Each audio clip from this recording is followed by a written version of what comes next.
Recently, I received a few emails from Kerala from people who have got their children or near relations working in Africa.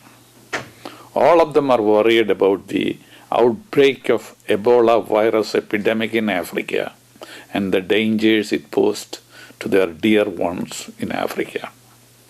Right information is always the right antidote for fear and anxiety. So I will share some scientific data I gathered from the World Health Organization records, Center for Disease Control in America, medical journals, and also from some of the very best infectious disease specialists in the field. Ebola virus was first discovered in 1976 near the Ebola River in the Republic of Congo, and hence its name. It's a deadly virus. Most viral infections, people recover from the illness, but in Ebola virus infections, most of the people die of it. World Health Organization has declared Ebola epidemic as an international public health emergency. First, few facts about viruses in general. Viruses are very small organisms living inside the cells of animals and plants. They are so small they cannot be seen by the regular microscope, only by the electron microscope. Current virology textbooks tell us that there are over 300,000 types of viruses living in the cells of animals in our plant. Most of these viruses are harmless when they live in the cells of their regular animal hosts. But if they get into the human body from the animal host, they can mutate and become very, very dangerous.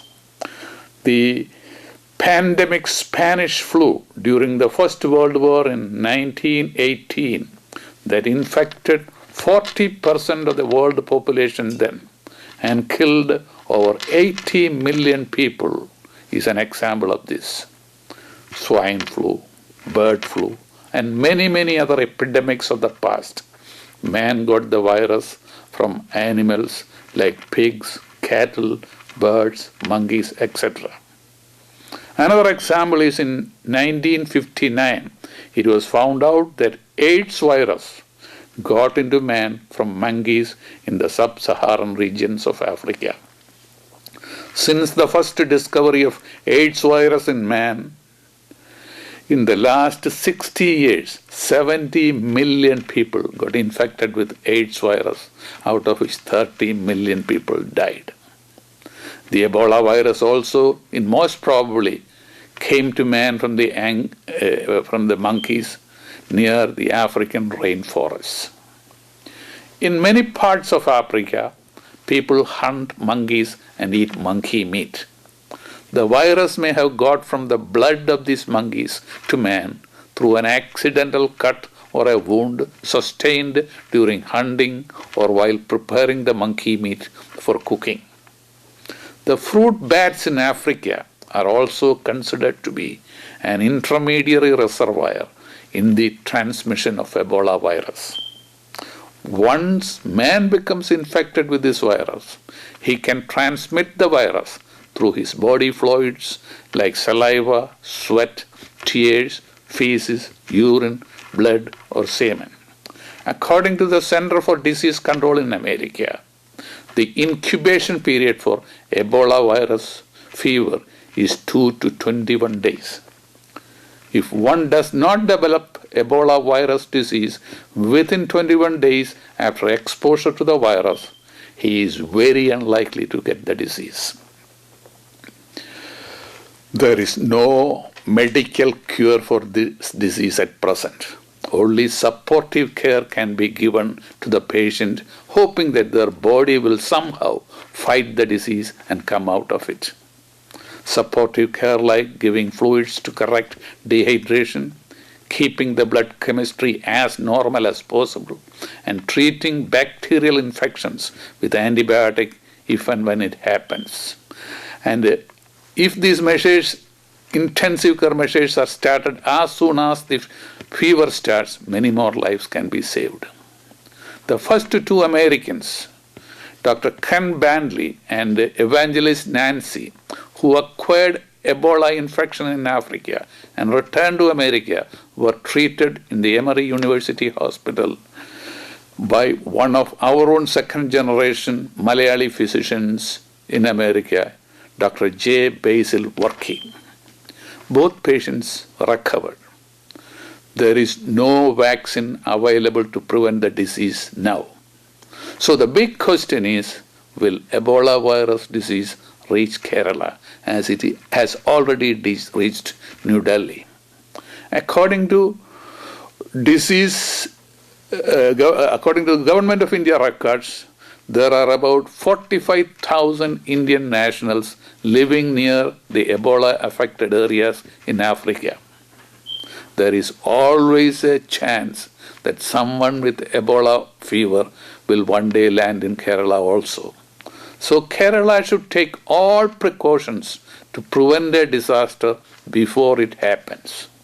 The first thing is early detection of people with the disease by screening those coming from infected areas in Africa at our airports and seaports. All with fever should be isolated and relatives advised of the need of extreme precautions. A knowledgeable doctor and a nurse knowledgeable about Ebola fever and disease should be on duty at all our airports all the time. Contacts should be quarantined for 21 days at their own homes, and the public health department should closely monitor them. Ebola virus fever spreads only by contact with infected body fluids and not through air, water, food, or casual contacts. People should avoid travel to the epidemic infected areas in Africa if they can. When traveling in a plane anywhere in the world, we do not know who is sitting near us. So if possible, avoid body contact and wash our hands frequently, as we may have accidentally touched an infected surface. Imagine people come to know that one or two Ebola patients are admitted into one of our major hospitals, like medical college hospitals. Our whole healthcare system can be rocketed into uncharted waters and could cause panic and confusion. So in case we have to treat an Ebola patient, plans should be ready even now itself to treat them in few centers without mixing with the regular other patients. The greatest risk from Ebola virus disease is for doctors and nurses and our healthcare providers who are near them. In Africa, soon after the epidemic started, 324 doctors and several nurses died of Ebola fever. And a panic set in, and doctors and nurses and other healthcare providers abandoned the hospital and disappeared. An international effort was needed to restart some of these hospitals. The healthcare providers, few of them in our country also, in Kerala also, trained to treat these EVD patients. They should be provided with protective clothing, water-resistant gowns, special masks, gloves, and goggles for eyes. Whenever examining a patient with Ebola fever, all the healthcare workers, doctors and nurses, should not leave any part of the skin uncovered. In America, in spite of all the strict precautions, people got infected with Ebola virus. All of them were healthcare workers. I wish to conclude this depressing and somewhat discouraging story about Ebola epidemic with one encouraging and inspiring story.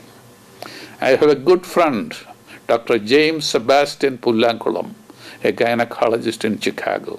His son, Shevin Jacob, is an infectious disease specialist, and he is an assistant professor of infectious disease in Washington University.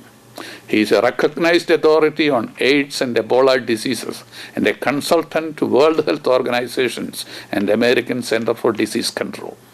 His writings about these diseases appear in New England Journal of Medicine and Lancet. Jimmy showed me a letter from his son some time ago after the outbreak of Ebola epidemic in Africa. Shevin wrote to his parents that as an infectious disease specialist, the place where he is most needed in the world is West Africa. Jimmy and his wife Phyllis, who know the dangers of his son going to such an epidemic area, was naturally apprehensive. But Shevin convinced his parents why he should go to West Africa. The other day, Jimmy showed me another letter from his son from Liberia. In addition to telling his parents that he is safe and doing well in West Africa, he had sent a copy of a letter he received from one of his patients in Africa. The patient doctor wrote, "Dear doctor, I lost all my family and everything I possessed in life to Ebola virus fever. But I have got my life in my body because of you. God sent an Indian doctor all the way from America to Africa to save my life. I have nothing to offer you in return, but every day I promise I'll pray to God for you, and I will remember you." After reading this letter, I opted to make this episode in English instead of usual Malayalam to congratulate our American-born younger Malayali physicians like Shevin Jacob and J. Basil Workey and many others for their dedication and perseverance and achievement in the field of their choosing. This is Dr. Roy P. Thomas from Chicago. I'll see you again next week also, same time. കഴിഞ്ഞ ആഴ്ചകളിൽ influenza വൈറസുകളെപ്പറ്റി പൊതുവിലും പട്ടിപ്പനി ഉണ്ടാക്കുന്ന flu വൈറസുകളെപ്പറ്റി പ്രത്യേകിച്ചും അറിയുവാൻ നമ്മൾ ശ്രമിച്ചു. 1918 ഒരു പക്ഷിപ്പനിയായി ആരംഭിച്ച് America കാൻസാസിൽ ആരംഭിച്ച് മനുഷ്യനിലേക്ക് പടർന്ന് ജനറ്റിക് ചേഞ്ചസ് ഉണ്ടായി ലോകവ്യാപകമായൊരു പാൻഡമിക്കായി മാറി 60 മില്യൺ മനുഷ്യരുടെ ജീവൻ അപഹരിച്ച ചരിത്രവും നമ്മൾ കണ്ടു. പുതിയതായി പ്രത്യക്ഷപ്പെട്ടിരിക്കുന്ന പക്ഷിപ്പനിയുടെ H5N1 എന്ന വൈറസ് മനുഷ്യരിൽ സംക്രമിച്ച് ജനറ്റിക് ചേഞ്ച് ഉണ്ടായി ലോകവ്യാപകമായ ഒരു വലിയ പാൻഡമിക്കായി തീരുമോ എന്ന ഭയം ഇന്ന് ലോകമെമ്പാടുമുണ്ട്.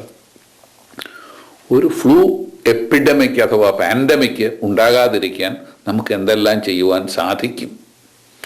ഒരു ഫ്ലൂ വന്നു കഴിഞ്ഞാൽ ഏതെല്ലാം വിധത്തിൽ ചികിത്സിക്കാം എന്ന് ഇന്ന് നമുക്ക് നോക്കാം. 100 വർഷങ്ങൾക്ക് മുമ്പ് ഇറ്റലിയിലാണ് പക്ഷിപ്പനി ഉണ്ടാകുന്നത് ഇൻഫ്ലുവൻസ വൈറസ് മൂലമാണെന്ന് ആദ്യമായി കണ്ടുപിടിച്ചത്. 15 തരം ഫ്ലൂ വൈറസ് പക്ഷികളെ ബാധിക്കും. എങ്കിലും വളരെ കുറച്ച് വൈറസസ് മാത്രമേ അപകടകാരികളായിട്ട് മാറാറുള്ളൂ. H5N1 വൈറസിനെ നാം ഇത്രമാത്രം ഭയപ്പെടുവാൻ കാരണം ഇതിൽ പെട്ടെന്ന് ജനറ്റിക് ചേഞ്ചസ് ഉണ്ടാകാൻ സാധ്യതയുണ്ടെന്നാണ്. വളരെയധികം പേരിലേക്ക് ഈ പക്ഷിപ്പനി സംക്രമിച്ചാൽ മനുഷ്യരിൽ ഉണ്ടാകുന്ന സീസണൽ ഹ്യൂമൻ ഇൻഫ്ലുവൻസ വൈറസിൽ നിന്നും ജനറ്റിക് മെറ്റീരിയൽ സ്വീകരിച്ച് മനുഷ്യരിൽ നിന്ന് മനുഷ്യരിലേക്ക് പകരുന്ന ഒരു വൈറസ് ഉണ്ടായി അത് പാൻഡമിക് ഉണ്ടാക്കുമോ എന്നാണ് ഭയം.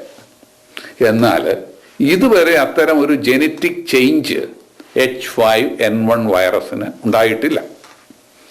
കഴിഞ്ഞ ഫെബ്രുവരി മാസത്തിൻ്റെ അവസാനം വരെയുള്ള വേൾഡ് ഹെൽത്ത് ഓർഗനൈസേഷൻ്റെ കണക്കുകൾ അനുസരിച്ച് ലോകമെമ്പാടും ഇതുവരെ 169 പേർക്ക് H5N1 വൈറസ് മൂലമുള്ള പക്ഷിപ്പനി ഉണ്ടായിട്ടുണ്ട്. അവരിൽ 91 പേര് മരിക്കുകയും ചെയ്തിട്ടുണ്ട്. ലോകവ്യാപകമായ ഒരു പാൻഡമിക് ഉണ്ടാകാതിരിക്കാൻ ആദ്യം നമുക്ക് ചെയ്യാവുന്നത് പക്ഷികളിൽ നിന്ന് പക്ഷികളിലേക്കുള്ള വൈറസ് പകർച്ചയെ നിയന്ത്രിക്കുകയാണ്. 1997 ആദ്യമായി ഹോങ്കോങ്ങിലെ കോഴികളിൽ H5N1 വൈറസ് കണ്ടു. അവിടെ ഉണ്ടായിരുന്ന ഹോങ്കോങ്ങിലെ കോഴികളെയെല്ലാം 3 ദിവസത്തിനകം നശിപ്പിച്ചു കളഞ്ഞു. ഹോങ്കോങ്ങിൽ നിന്ന് ഒരു പാൻഡമിക് അന്നുണ്ടാകാതിരിക്കാനുള്ള പ്രധാന കാരണം ഈ മുൻകരുതൽ നടപടിയാണെന്നാണ് പലരും കരുതുന്നത്. അതുപോലെ തന്നെ പക്ഷിക്ക് ബേർഡ് ഫ്ലൂ വരാതിരിക്കുവാനുള്ള വാക്സിനും ഇന്ന് ലഭ്യമാണ്. ഇത് വളരെ ഫലപ്രദവുമാണ്. H5N1 മൂലം പക്ഷിപ്പനിയുള്ള ഒരാൾക്ക് സാധാരണ ഹ്യൂമൻ ഇൻഫ്ലുവൻസ കൂടെ കിട്ടിയാൽ ഒരാളിൻ്റെ ശരീരത്തിൽ തന്നെയുള്ള 2 വൈറസുകൾ തമ്മിൽ ജനറ്റിക് മെറ്റീരിയൽ പരസ്പരം കൈമാറുന്നു. തൽഫലമായി ഹ്യൂമൻ ഇൻഫ്ലുവൻസ പോലെ തന്നെ വേഗത്തിൽ ഒരാളിൽ നിന്ന് മറ്റൊരാളിലേക്ക് പകരുവാൻ കഴിയുന്ന ഒരു പുതിയ ബേർഡ് ഫ്ലൂ, അപകടകരമായ ബേർഡ് ഫ്ലൂ ഉണ്ടാകുന്നു. ഇത് ലോകവ്യാപകമായ പാൻഡമിക്സിന് ഉണ്ടാക്കാം. അതുകൊണ്ട് പക്ഷികളുമായി നിത്യ സമ്പർക്കത്തിന് സാധ്യതയുള്ള ആളുകളെല്ലാം തന്നെ സീസണൽ ഹ്യൂമൻ ഇൻഫ്ലുവൻസ വരാതിരിക്കാനുള്ള വാക്സിൻ എടുത്തിരിക്കണമെന്ന് അമേരിക്കയിലെ CDC centre for disease control ഉപദേശിക്കുന്നുണ്ട്. അതുപോലെ കടകളിലും റെസ്റ്റോറൻറ്റുകളിലും കോഴിയെ പാചകത്തിന് ഉപയോഗിക്കുമ്പോൾ ഇറച്ചിയുടെ അവശിഷ്ടങ്ങൾ ശരിയായ വിധം ഡിസ്പോസ് ചെയ്യാൻ ശ്രദ്ധിച്ചിരിക്കണം. തട്ടുകടകളും വ്യാപിക്കുമ്പോൾ ഉപയോഗിച്ച കോഴി ഇറച്ചിയുടെ അവശിഷ്ടങ്ങൾ നിരത്തുകളിലോ ഓടകളിലോ ഉപേക്ഷിക്കുന്നത് വളരെ വളരെ അപകടകരമാണ്. മുനിസിപ്പാലിറ്റികൾ ഇക്കാര്യത്തിൽ പ്രത്യേകം ശ്രദ്ധിക്കണം. കുറ്റക്കാരെ മാതൃകാപരമായി ശിക്ഷിക്കുകയും ചെയ്യണം. WHO സഹകരണത്തോടുകൂടി പക്ഷികളിൽ വൈറസ് ഇൻഫെക്ഷൻ ഉണ്ടോ എന്ന് പരിശോധിക്കുവാനുള്ള സംവിധാനം ലോകത്തിലെ പ്രധാന കേന്ദ്രങ്ങളിലെല്ലാം തന്നെ ഇന്ന് ഏർപ്പെടുത്തിയിട്ടുണ്ട്. മനുഷ്യരിൽ പക്ഷി രോഗബാധ ഉണ്ടോ എന്നറിയുവാൻ വളരെ വേഗത്തിലും കൃത്യമായും ചെയ്യുവാനുള്ള ടെസ്റ്റുകൾ, അതിനുള്ള സംവിധാനം ഇന്ന് പ്രധാന ആശുപത്രികളിലെല്ലാം ഉണ്ട്. H5N1 മൂലമുള്ള പക്ഷിരോഗം ഒരു എപ്പിഡമിക്കോ പാൻഡമിക്കോ ആയി മാറിയാൽ എങ്ങനെ ചികിത്സിക്കണം? ഹ്യൂമൻ ഇൻഫ്ലുവൻസ വൈറസ് ഉണ്ടായാൽ ഡോക്ടർമാർ ഉപയോഗിക്കുന്ന 2 മരുന്നുകളുണ്ട്, ടാമി ഫ്ലൂ ആൻഡ് റൊലൻസ. ഇത് മനുഷ്യരെ ബാധിക്കുന്ന ബേർഡ് ഫ്ലൂവിനും പ്രയോജനകരമായിരിക്കുമെന്നാണ് പ്രതീക്ഷിക്കുന്നത്. ഈ ബേർഡ് ഫ്ലൂ പാൻഡമിക് ഉണ്ടാകുമെന്ന് ഭയന്ന് അനേകര് ടാമി ഫ്ലൂ നേരത്തെ തന്നെ വീട്ടിൽ വാങ്ങിച്ച് സൂക്ഷിക്കുവാൻ തുടങ്ങിയതിനാൽ ചിക്കാഗോ ഉൾപ്പെടെയുള്ള അമേരിക്കയിലെ ചില പട്ടണങ്ങളിൽ 2 ആഴ്ച മുമ്പ് താൽക്കാലികമായി ടാമി ഫ്ലൂ ഷോർട്ടേജ് അനുഭവപ്പെട്ടായിരുന്നു. എന്നാൽ ഒരു പാൻഡമിക് ഉണ്ടായാൽ ലോകത്തിൽ എല്ലായിടത്തും ഈ മരുന്നുകൾ എത്തിക്കുവാനുള്ള മുൻകരുതലുകൾ WHO എടുത്തുകൊണ്ടിരിക്കുകയാണ്.